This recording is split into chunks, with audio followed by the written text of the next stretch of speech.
안녕하세요. 깍쟁이 하루 서울야구 이대포입니다.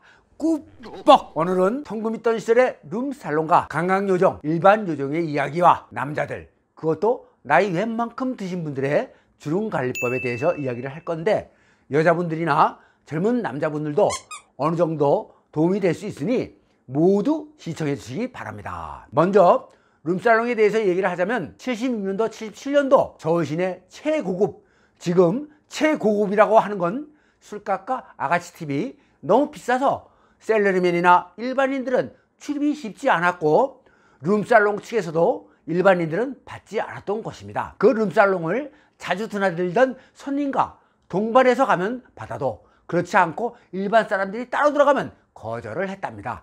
76, 7년도 내가 아는 최고급 룸살롱은 하얏트 호텔 정문 앞에 남산 도로길에 윈드밀이라고 한국어로 풍차라고 하는 룸살롱이 있었는데, 그 집의 양주잔은 크리스탈이라고 일반 유리가 아니라 빛이 번쩍번쩍 나는 프랑스제 양주잔이고, 보통 일반 룸살롱의 주방은 음식 그럭저럭 하는 여자 한 명을 고용했었는데, 그 룸살롱은 이탈리아 남자와 50대 한국 여자를 고용했는데, 모든 손님들이 안주가 나오면 맛있다고 칭찬을 했답니다. 그 집을 드나들던 손님들은 지금도 얘기하면 할 정도의 대기업 회장님들과 그 당시 최고 영화배우들, 일반인의 눈에 띄면 안 되는 사람들이 단골이었습니다. 그 집의 어떤 아가씨는 포드 20M이라고 그 당시 최고급 자동차를 자가용으로 몰고 다녔답니다. 그리고 그 다음이 태계로 뒤에 충무로 쪽으로 라이온스 호텔이 있었는데, 라이온스 호텔 정문 바로 앞에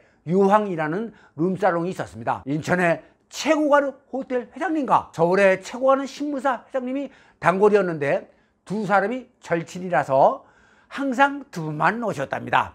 그곳에 아가씨들 팁이 기본이 10,000원, 기분 좋으면 20,000원도 받고 했다는데, 그 당시 중구수화동 을지로지가 뒷골목에 하동관이라고 유명한 곰탕집이 있었는데, 이승만 대통령이 갔던 그 집의 곰탕 한 그릇이 500원이었으니까 그곳에 아가씨들이 어마무시한 돈을 팁으로 받았다는 걸 알 수 있겠죠. 그리고 무교동과 남영동 쪽에 일반 룸살롱과 맥주리 몰려 있었는데, 그쪽에 아가씨들이 2, 3천원 받았고, 이태원 쪽은 5천원 정도였습니다. 제가 이 방면을 이렇게 많이 하는 것은 그쪽의 아가씨들을 너무 많이 알고 있었기 때문입니다.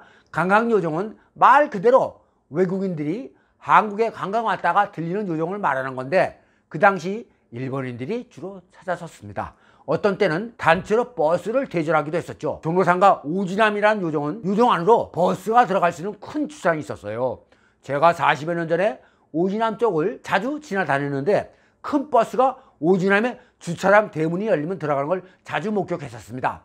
오지남 옆으로 피카디리 기장 쪽에서 비온 쪽으로 가다가 도로 쪽으로 대하라는 관광 요정이 있었지만, 오지남보다는 규모가 작았습니다. 그리고 고위층 정계 인사들과 최고의 재력가들만 취급하던 삼청동 산 중턱에 있던 삼청각, 그 외에 비현악 골목 쪽과 허리우드 극장 쪽으로 뒷골목에 등등 종로 상가 일대 크고 작은 일반 요정들이 20군데가 훨씬 넘게 몰려 있었습니다. 명동에 있는 우리 집과 가깝고, 종로이가 세시봉 쪽 다방에서 여자들 가끔 만나기로 해서 종로 상가에도 자주 갔었습니다. 요정의 술값은 룸살롱과 달리 두당 계산을 하는데, 1인당 10만원이다 하면 5명이 갔을 때 50만원이 나오는 겁니다. 물론 아가씨들 팁과 밴드 팁은 별도입니다. 비싸고 큰 것은 안주와 술, 손님이 먹고 싶은 만큼 무한정으로 내왔죠. 술 많이 마시는 사람들에게는 이익이다 싶겠지만, 술이라는 게 한계가 있어서 많은 요정들이 엄청난 수입을 올렸었습니다. 제 국민학교 동창 중에 지금은 초등학교지만 굉장히 친했던 친구네 집에서 이모집이라는 요정을 가문과 종로 상가 쪽에 아주 크게 운영을 해서 가문 당주동 쪽에 여관과 한옥집을 몇 채씩 사들였던 기억이 납니다. 그리고 이대 입구에서 신천 로타리 쪽으로 가다가 중간쯤 뒷골목에 반요정이라고 불리는 집들이 14집에서 15집 정도 마주보고 몰려 있었는데, 변들이 싸구려 대포집은 아니고, 그렇다고 종로 쪽 요정 수준도 아니라서 그 당시 그곳을 찾던 사람들이 반요정이라고 불렀습니다. 그곳의 아가씨들도 한복을 곱게 차려입었었고, 안주를 내오면 푸짐하게 한 상 차려왔었습니다.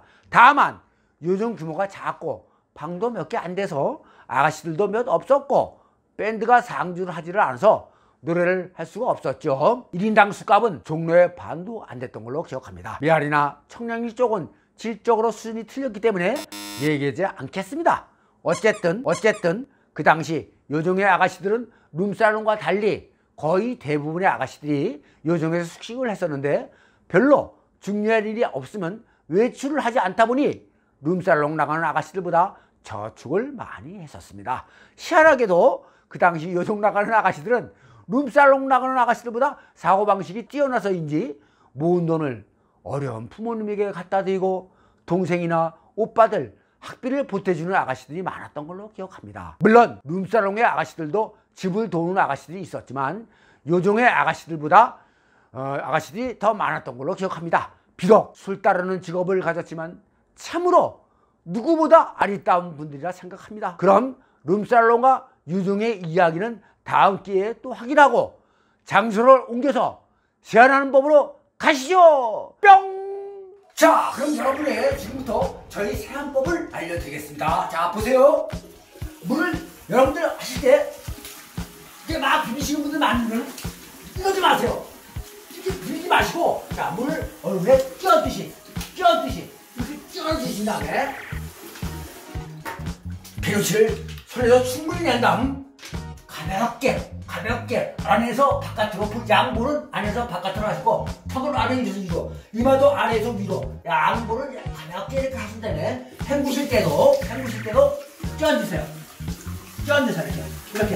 이렇게 물을 얼굴을 갖다 이렇게 비비지 마시라는 얘기입니다. 이렇게 하신 다음에 아셨겠죠? 이렇게 손을 비비지 마시고 세우를 빼주시기 바랍니다. 여러분,